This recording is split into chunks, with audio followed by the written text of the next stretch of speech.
Alors, Oracle vient de publier ses résultats financiers pour le Q3 2025. Donc, on va à peu près les commenter. Donc, qu'est-ce que je pense de ces rapports, de ces résultats-là après la lecture et l'écoute des conférences Call. Vous savez que c'est une entreprise que j'aime bien, Oracle. Elle mérite d'avoir une place dans n'importe quelle watchlist. Donc, Oracle continue de briller dans le domaine du cloud avec une croissance impressionnante de ses revenus dans ce secteur. Les revenus liés au cloud ont bondi de 25% par rapport à l'année précédente, tirés notamment par une augmentation spectaculaire de 51% des revenus issus de l'infrastructure en tant que service. Donc, cette performance témoigne d'une demande croissante pour les services cloud d'Oracle, particulièrement dans le domaine de l'intelligence artificielle.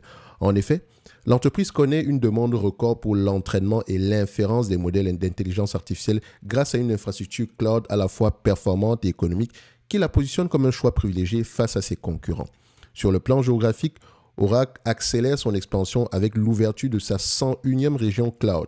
L'entreprise prévoit de doubler sa capacité cloud cette année et de tripler d'ici la fin de l'exercice prochain. Donc, une stratégie ambitieuse pour répondre à la demande mondiale. Financièrement, Oracle reste solide. Son bénéfice d'exploitation a progressé de 9%, sa marge opérationnelle atteint 44% et elle dispose de 17,8 milliards de dollars en liquidités et titres négociables. Autant vous le dire, Oracle n'a pas de problème.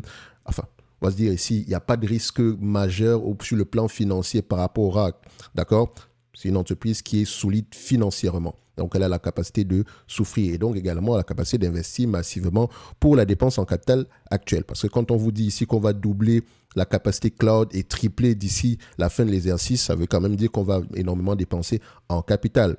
Donc, enfin, l'entreprise renforce son engagement avec les actionnaires en rachetant des actions et en augmentant son dividende trimestriel de 25%. Et vous allez me dire, surtout quand on va parler d'évaluation, vous allez me dire, comment est-ce que cette compagnie peut se permettre de racheter des entreprises? Enfin, quand on dit rachat d'actions ici, actuellement, Oracle se négocie à peu près à... Comment est-ce que c'est affiché? Voilà, on va se dire à 22 fois le forward PE ici, donc moins de 25 fois les bénéfices. La question qu'on se pose, c'est est-ce qu'il est judicieux de racheter des actions à ce prix-là? Enfin, raccourci direct, moi je dirais que oui. D'accord? On parlera d'évaluation tantôt. Je vous dis à peu près qu'est-ce qu'il faut regarder. Enfin, comment est-ce que moi j'analyse quantitativement Oracle. Donc, après avoir remis les choses dans leur contexte en prenant en considération le dernier rapport financier ici, donc ce qu'on est en train de faire présentement, vous allez voir que peut-être que les perspectives seront différentes par rapport à notre appréciation de la compagnie Oracle. Donc, je continue. Donc, concernant les points négatifs, parce qu'il y en a toujours, ok, malgré ses succès, Oracle fait face à des vents contraires.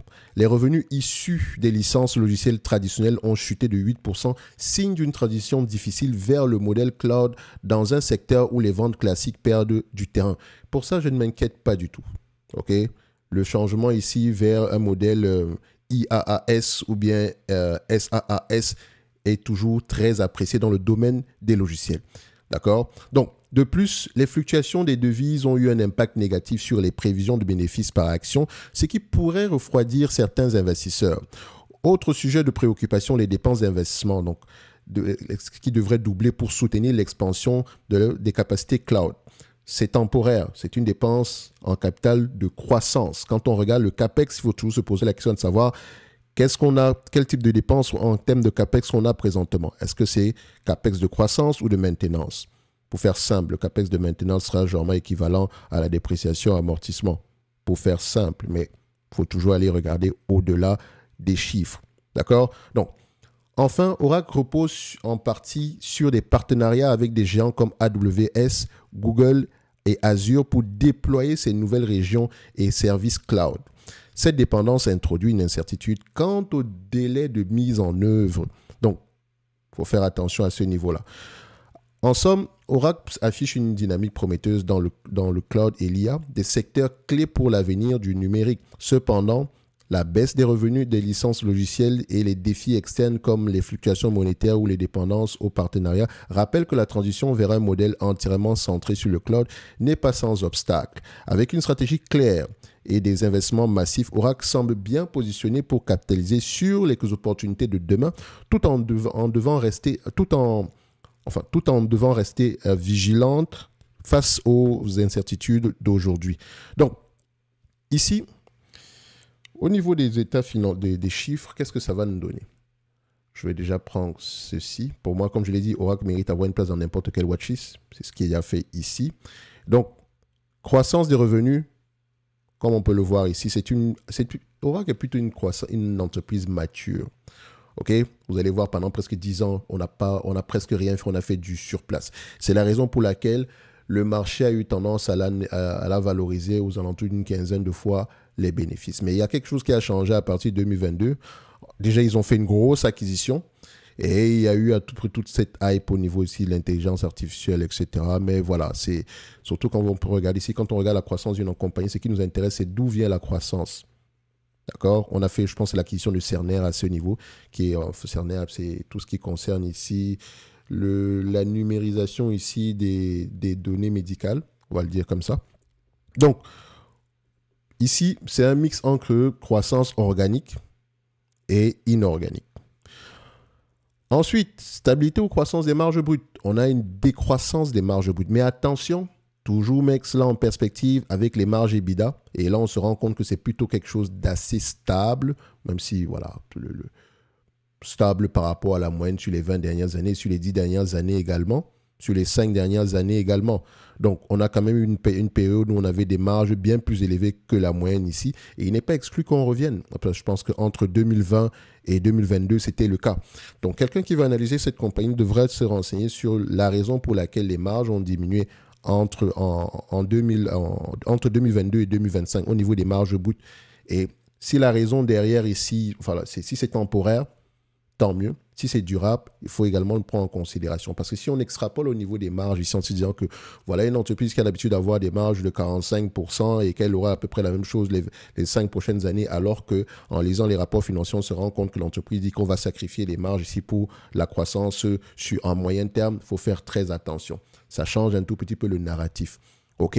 Mais j'apprécie toujours ce que je vois ici. Ensuite, on regarde ici la dette nette sur EBITDA, qui est aux alentours de 3,9 fois l'EBITDA ici. En termes de free cash flow, l'entreprise peut repayer la dette ici. Je pense qu'on dégage à peu près aux alentours de 12 milliards en termes de free cash flow. Enfin, actuellement, c'est 6 milliards parce que justement, il y a des réinvestissements massifs sur les années à venir. C'est pour ça qu'on va voir ici une baisse des marges de free cash flow. Et vous allez voir qu'est-ce que moi je vais prendre ici comme multiple de valorisation pour cette compagnie. Et vous pouvez faire le contraire, d'accord? Donc, ensuite, on regarde ici, là, enfin, on peut à peu près dégager 10 milliards au moins pour repayer la dette. On a une dette nette aux alentours de combien en date d'aujourd'hui? Aux alentours de 93 milliards. Donc, certaines personnes prennent souvent le gros chiffre. Ils disent, 93 milliards de dettes. La question est de savoir, est-ce qu'elle a les moyens de repayer la dette? Bien sûr que oui. Et pour le moment, c'est vraiment limite. D'accord? Donc, à moins de 10 ans, elle peut rembourser ici la dette avec les free cash flow. OK? Et donc, moi, j'apprécie ce que je vois ici. Alors, qu'est-ce qui nous manque ici dans nos côtés d'horizon? Le nombre d'actions. Oracle a racheté des actions ici dernièrement. Donc, on va se dire que pour le moment, c'est plutôt timide, hein, d'accord? De manière générale, on a également le versement d'un dividende. C'est assez correct. Il y a de grandes chances que ça continue parce qu'elle peut reverser près de 3 à 4% de dividendes. Je pense que c'est plutôt 3%. Ouais, on va le dire ça. C'est plutôt 3% ici en termes de dividendes. Non, attendez. 3%? Non, pas du tout. C'est 4%. 4%. C'est de ma faute.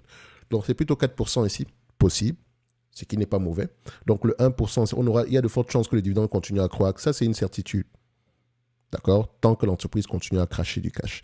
Maintenant, du point de vue valorisation, combien de fois les bénéfices, je prends les cash flows opérationnels parce que les free cash flows vont avoir tendance à être impactés négativement sur les années à venir, notamment parce que Oracle investit massivement dans son infrastructure, ce qui est très important pour la suite, pour garantir sa pérennité et sa croissance. Enfin, on va le dire ici, pour garantir sa pérennité dans le futur. Donc, les investissements actuels ont du sens.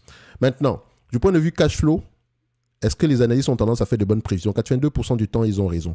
Donc, c'est assez prévisible. Je rappelle que vous pouvez trouver ici un code discount de Fastgraph en description de la vidéo. Et pendant que vous êtes en description de cette vidéo-là, vu qu'on parle ici d'Oracle, on en a parlé ici dans dans les notes d'analyse sectorielle, pas d'Oracle directement, ok, les notes d'analyse sectorielle que vous retrouvez dans le top premium, mais on a parlé du secteur des logiciels de manière générale ici. Donc, on a fait le secteur logiciel, on a également fait parler ici du secteur ici des traitements, le service de traitement des transactions et des paiements, donc tout ce qui concerne ici Visa, Mastercard, etc. Et également, on a parlé du secteur de la chimie. C'est tous des éléments que j'ai publiés aujourd'hui, hein. Quand je dis aujourd'hui, il y a moins de 24 heures dans tous les cas de figure.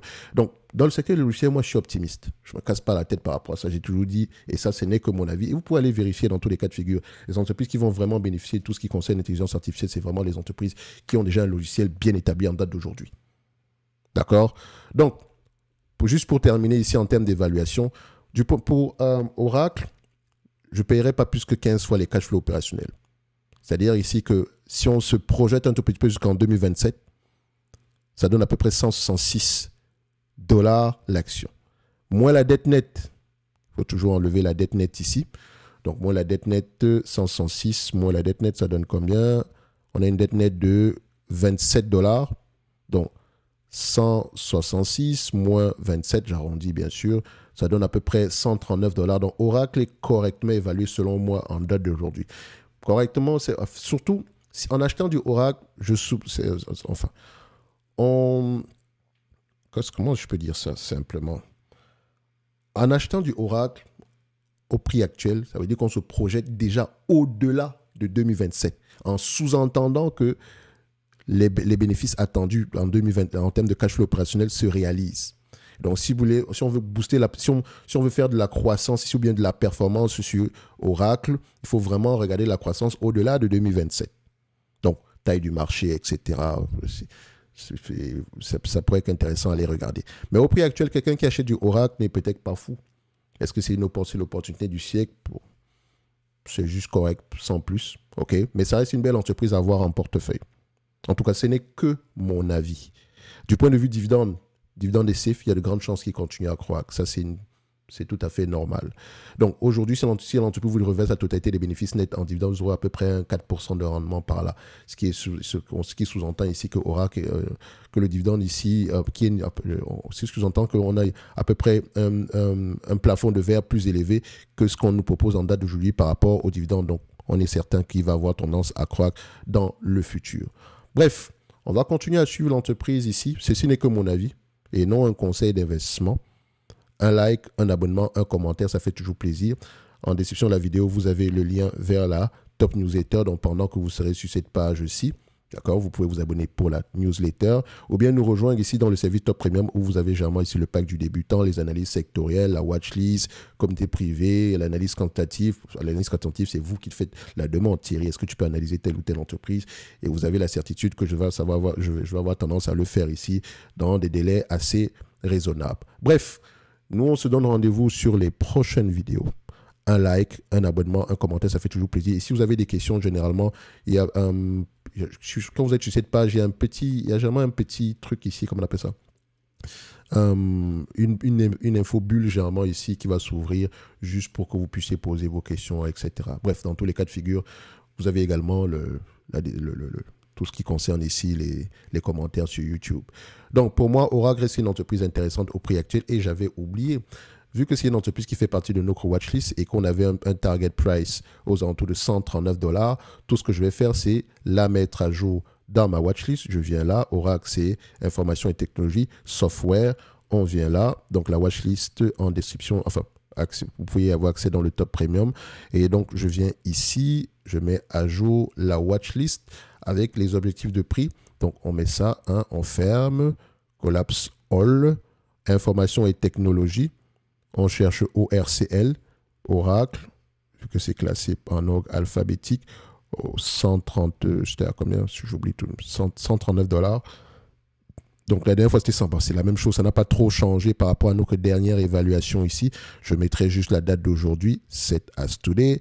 Et boum. Merci. Au revoir.